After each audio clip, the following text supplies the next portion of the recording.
Hello everyone, welcome to English Shorthand classes. Exercise 3. Get ready for the dictation.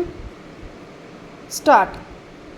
The present appeal by special leave is directed against the order dated 1st October 2012 passed by the High Court, whereby the learned single judge in exercise of the jurisdiction under section 439 within bracket 2 read with section 482 of the Code of Criminal Procedure 1973 has set aside the order dated passed by the learned additional sessions judge Saket Courts, Delhi, who had granted the benefit of anticipatory bail to the appellants in FIR number AA instituted for the offence punishable under section 420 IPC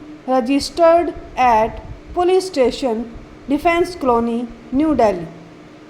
The factual matrix that is required to be exposited for the purpose of disposal of the present appeal is that the second respondent filed an FIR against the present appellants alleging that both of them had conspired against him and in furtherance of the said conspiracy they had subjected him to cheating, criminal breach of trust and have misappropriated the money. As alleged in the FIR, the appellants allowed the said respondent to buy a property situated at Lodhi Road, New Delhi, for which he paid an advance of rupees 1 crore.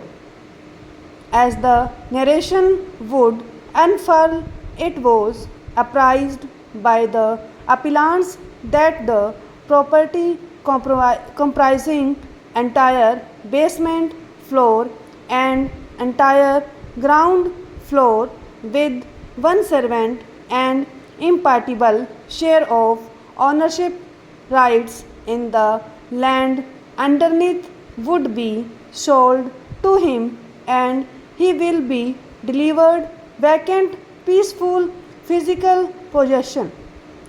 There are series of other allegations which would show that on the basis of oral agreement certain amount was paid and on 30th April 2013 an agreement to sell was duly executed between the parties. It is also the case of the informant that remaining part of the amount, that is rupees 4 crores, was to be paid to the accused persons at the time of registration of the sale deed on or before 26th September 2011. As the allegations proceed after receipt of the amount, the appellants disputed the amount and delayed the execution of the sale deed. On an inquiry being made, the second respondent came to know that the appellants had entered into an agreement to sell the said property to a third person. That was the foundation to lodge the FIR. After the lodgement of the FIR, the appellants moved an application under section 438 CRPC for grant of anticipatory bail. Stop.